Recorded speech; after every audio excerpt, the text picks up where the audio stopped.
Hey guys, welcome back to my channel. Today's video is going to be my favorite topic as of lately in the book world, and these are going to be my top recommendations that I've read so far in terms of feminine rage, unhinged women, and just sad girl books, okay? Most of these are literary fiction. I do have a couple horror and extreme horror that I'm gonna pop in at the end, but all of these have really great representation of what it's like to be a woman and to be filled with rage and sadness and just what it's like navigating day-to-day life. A lot of commentary on mental illness. All of these have really great representation and I highly recommend them. I do have 19 recommendations, I think, so I'm gonna try to make this quick, more like rapid fire, opposed to my typical rambling. But before we go ahead and get started, I just want to thank Teddy Blake for partnering with me on today's video. So I wanted to show you this bag from Teddy Blake. And if you don't know, they are obviously a handbag company. They use premium Italian leather and are made in the same Italian factories as designer brands. They use the same quality materials as luxury brands, but without that big brand name smacked on the label. They can chop $1,000 to $2,000 off the price point. And this is the bag that I picked out. It is the Ava Gold 11-inch bag in the color camel brown. Absolutely love this. It's stunning, smells like leather, like it's just gorgeous. I love the gold detailing, and then you just pop it open like this. I just love the color of this. It's going to be great in the fall. So that's the inside. I can't wait to put all my things in here. I think this bag is stunning. I'm obsessed. It's gorgeous. If you want to check out Teddy Blake, I do have their information linked in the description box down below, and then there will be information up on the screen. Definitely go check them out, and thank you so much, Teddy Blake, for partnering with me on this video. Okay, so starting off with some more like literary fiction, starting off with a bang here. Talk about feminine rage. It's Animal by Lisa Taddeo. I love this book so much. About an unhinged woman who is sick and tired of men, and we learn about her feminine rage throughout the book because in the beginning of the book she's having an affair. This man is having an affair with her, and he sees her out at a restaurant with another man and he kills himself in front of everyone. And after that incident, she decides to move to LA to be with her like estranged half-sister, I believe. And you're really just learning all about her life and her history with men. And the book gets more and more unhinged and wild as you go, but I just absolutely loved getting to know her and all the things that happened that made her her. And I mean, this is just a beautifully written book.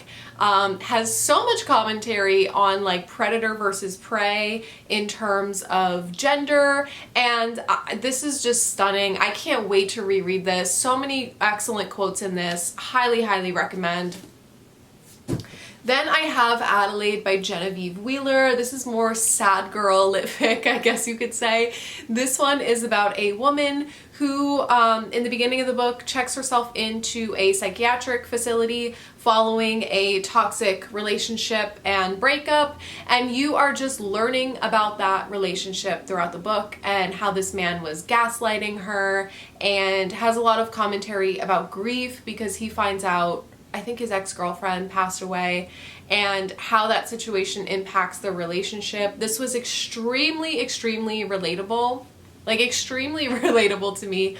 Yeah, just lots of commentary about relationships, and this was so beautifully done. I cried like 85 times reading this book, so go read it. Next is my unhinged queen, Melissa Broder. I absolutely love her. I love every single one of her books, and this one is my favorite. It's the Pisces. So you're following an unhinged woman. Boyfriend breaks up with her, so she goes to stay at her sister's house to dog sit, and while she's staying at her sister's place, she falls in love with a mermaid. Listen, a merman. It sounds wild, and that's because it is, but this book has so much commentary on mental health, and I mean, she is just downward spiraling throughout this entire book, but parts of it, like, she's a really terrible person, but parts of it were relatable just in terms of mental health and obsession and just toxic relationships, anxiety, depression. I mean, so much mental health rep, but this one is just a wild one. There's some mermaid smut. I mean, do with that information what you will, but I just absolutely love Melissa Broder, and I think all of her books really shine in terms of mental illness rep and unhingedness. I discovered an author that I really love this year, and that is Sarah Rose Etter. The first one being Ripe. This is one of my all-time favorite books that I've ever read in my lifetime. This is about a woman who is just really going through a shitty time. She's really depressed. She talks about having this dark hole, this black hole that follows her no matter where she goes, symbolizing her depression and anxiety.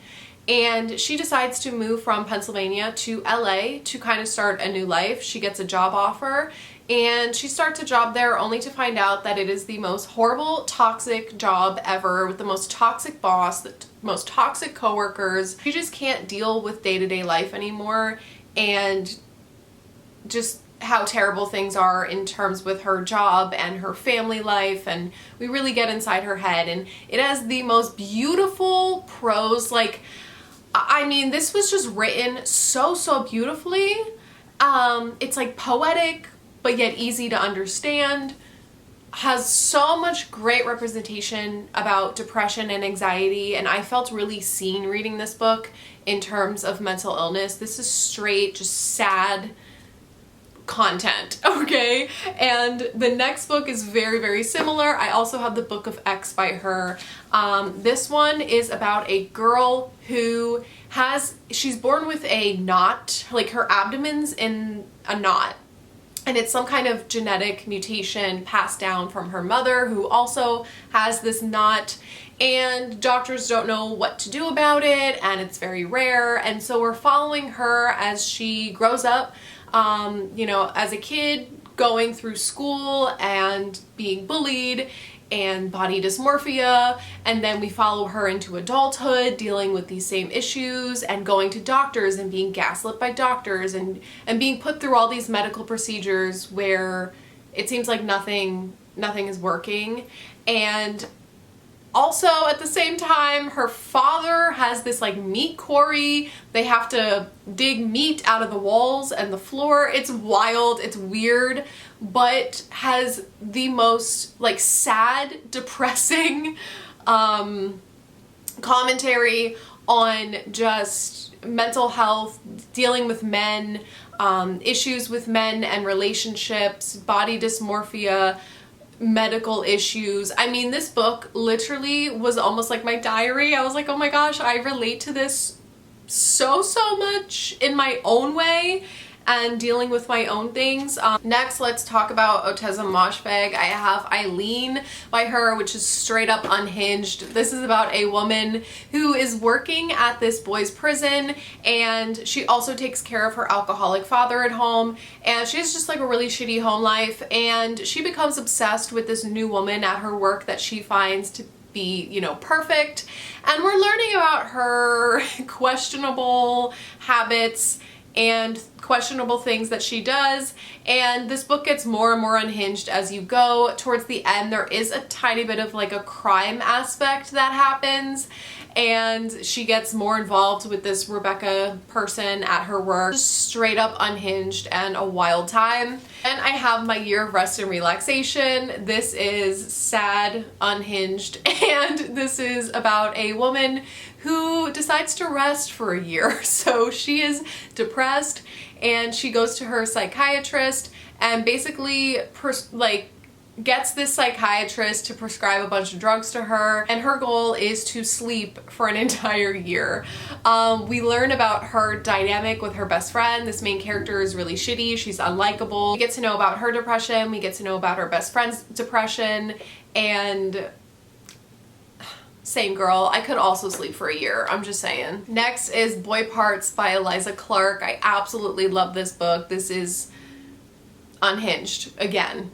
And this is about a woman who is a photographer. She photographs like unconventionally attractive men, and she does like erotic photos, and she seeks them out, and we're following her basically as she gets an offer to display her art in an exhibit. So she's going through her photos and telling us stories about these various men, particularly this one guy that she finds at a grocery store, and then we're also learning about her roommate as well. She is, once again, a very unlikable, terrible main character, and I just absolutely love this one. This is another one that gets more unhinged the more that you go. I'm saying that word a ton in this video because that's the theme of this video. But this one just gets more and more wild as you read. The end is pretty crazy, and I really just liked getting to know not only this main character and how terrible she is, and I loved her, but also the boy at the supermarket. I mean, I was sad in parts of this book. I'm obsessed with this book. I love it so much. Acts of Desperation by Megan Nolan. This is a book about romantic obsession. You're following this woman as she navigates this relationship where she's being treated like shit and being gaslit, and she keeps gaslighting herself into being like, well, I'd rather stay in this relationship than not be in a relationship, because she's so obsessed with love and she's so desperate for attention. And it's very sad, very depressing, and it's kind of like a coming of age story where the main character doesn't ever learn her lesson, ever. Play It As It Lays by Joan Didion. This is more so just depressing, like sad, depressing, bleak, nihilistic. We're following this woman in the 1960s. She marries this actor who puts her, or is he an actor? I think so. But anyways, he puts her in 2 movies, and they take off, they're doing really well, and she becomes, you know, like a famous actress. And you're following just the way that she is treated living in LA by her husband and all of these famous people and her friends, and just how they treat her like shit. And she begins having an affair, and this just gets more and more depressing as you read, and how she starts getting isolated by those people in her life. And it's just one of those books that make you want to jump off a cliff. Earthlings by Sayaka Murata. Am I pronouncing that correctly? This is about a child, an 11-year-old girl who feels like she is an alien because she can't relate to anyone in her family. Her family is very abusive, and she goes through a lot of trauma at a very young age, and she feels like her cousin is the only person that she loves and can connect with. And now we're following her in present day in her 30s. She's married to someone who is asexual that she finds on like a mutual arrangement website, and they just are living together, and she has the opportunity to go back to where she's from to meet back up with her cousin that she hasn't seen or spoken to for many, many years. And this has such amazing commentary on what it's like to be a woman and how you're treated when you don't have children at a certain age, and just society's expectations, and how, I mean, there's just so much commentary. The abuse, the asexual representation. I mean, this just has nonstop commentary, but done in a way where it's not annoying. It's like very, very, very, very well written and unique, and I love the story. But then the ending is the most unhinged ending I think I've ever read in my life. Like, it goes off the walls insane, and I love this book with every fiber of my being. It is so good. Next, My Husband by Maud Ventura. I think I don't have the physical book, so it'll be up on the screen, but this is a literary fiction book with a slight thriller aspect to it, I would say, at the end, because there is a twist at the end. But this is a book about a woman who's obsessed with her husband. It's another kind of romantic obsession book where she is just so over the top in love with her husband and is talking about him and obsessing over him all the time. And then the one day he says that if she was a fruit, she would be an orange or a clementine or something, and it sends her into this downward tailspin. She is just becoming more and more unwell, and she starts doing things because she thinks that her husband like doesn't like her anymore because he compared her to a clementine, and it is just wild. I mean, you really see the downward spiral of this main character, and then like I said, the ending has a twist to it. I think thriller girlies will like this one. Even though it is more literary fiction, I think if you're trying to get into lit fic and you read a lot of thrillers, you would enjoy this one. Next, let's talk about an actual thriller. It's Gone Girl by Gillian Flynn. I love this book. I know it has a lot of mixed thoughts and reviews, but I love this book. I love the movie. We're following this woman who goes missing, and everyone is blaming the husband. That's basically the gist. I mean, I don't know if this was probably spoiled for you, but if it's not, then I'd rather not say anything else. Everyone suspects this husband of killing his wife, and you're trying to figure out, like, did he actually do it, or what else is going on? There's a big twist in this one if you don't already know it, but I love Gillian Flynn. She's still one of my favorite authors, one of my favorite thriller authors, so I will read anything that she comes out with if she ever decides to write another book again. I think that's it for all my like lit fic recs. So let's talk about some horror. I think I have 4 horror. They're all pretty much, the first book is not extreme horror but has some extreme horror elements to it, and it's Judy Martin's Final Curtain Call by A.W. Mason. This is about this woman who was a like Broadway star, and now in present day she's older, she's not getting any work, she's kind of scraping the bottom of the barrel, down on her luck, and she has this agent that's trying to get work for her, and she decides to audition for the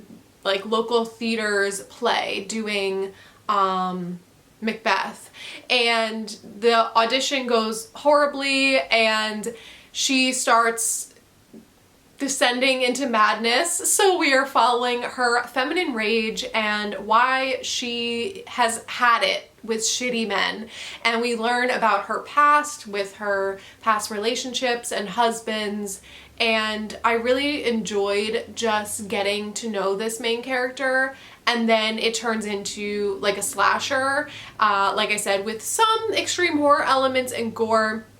I absolutely loved this one. I think it captured feminine rage really well, and I love Judy fucking Martin.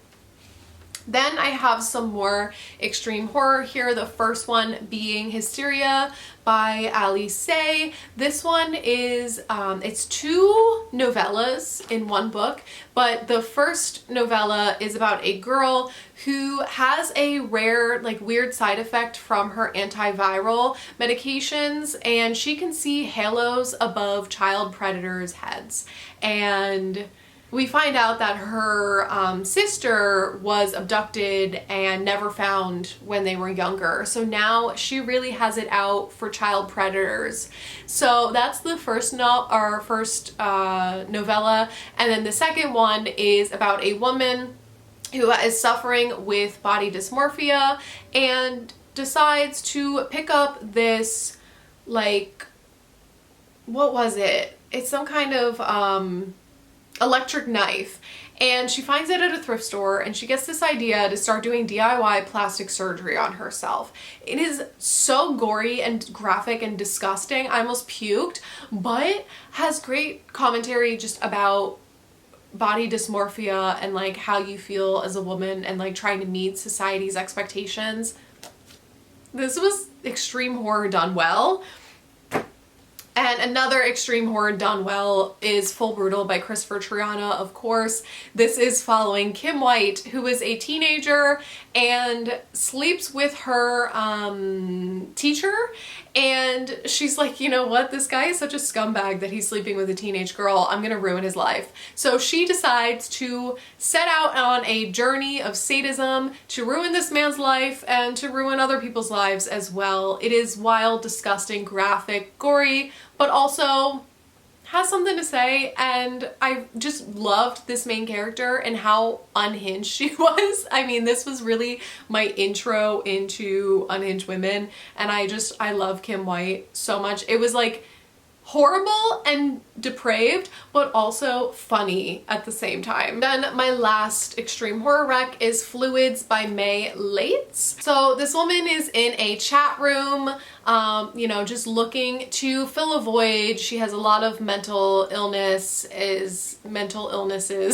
and she has, once again, issues with attachment and obsession, and she meets this trans girl through this chat website like Tinder or whatever, and they strike up a conversation, and you learn about her struggles with her identity and what it's like being trans, and then you learn about our main character's mental illnesses, of course, and it had a really great mental illness rep and really great commentary on what it's like you know, struggling with your identity. And they meet up and things get wild from there. This is graphic, gory, disgusting, but the story, the plot of where this went was wild. It's like a fever dream in a way. I was like, what the hell is going on? This book was so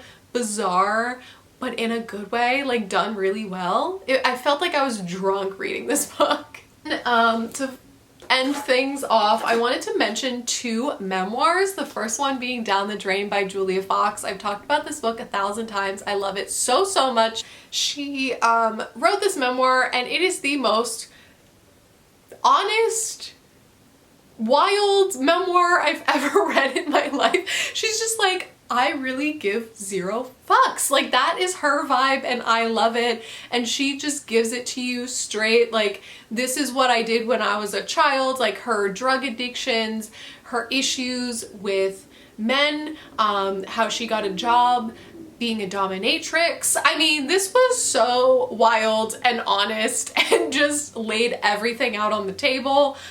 You know, how she had to stuff heroin up her to get across the border. Like, it's just the most wild stories, and I just loved how raw and vulnerable this was, but then also was very serious at the same time. And, you know, like I said, issues with men and her family and her friends, and it was just very well done.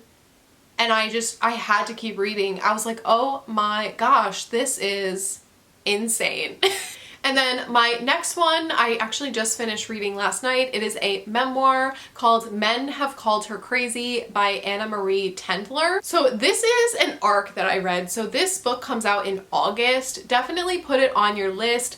But this is about Anna as she struggled with mental illness and basically flips back and forth between her stay at a psychiatric facility and kind of what she went through there and what she learned and about her mental illnesses, and then also flips between stories from relationships with men in her past, you know, before her marriage and after her marriage. She was married to John Mulaney, but mostly having to do with those short little relationships before and after her marriage, and just the reasoning behind why she has issues with men and kind of why she was dealing with some of these mental illnesses that she's been dealing with. And it was just very honest and vulnerable, written extremely well, captures feminine rage beautifully. The whole like last chapter of this book was amazing. I mean, this was just, talk about feminine rage, talk about sad girl books. I mean, this is the real life version of that, and I just think that this was beautifully done, and I highly recommend. That is it. Those are my 19 book recommendations. Let me know if you've read any of these, if you plan on reading any of these, and what your favorite sad girl, unhinged woman, femme rage books are. I just think that this was a very fitting video considering all the crap that goes on a daily basis involving men and horrible authors, and I just want to support some books and authors that deserve it. So yeah. So thank you guys. I love you, and I'll see you in my next video. Bye!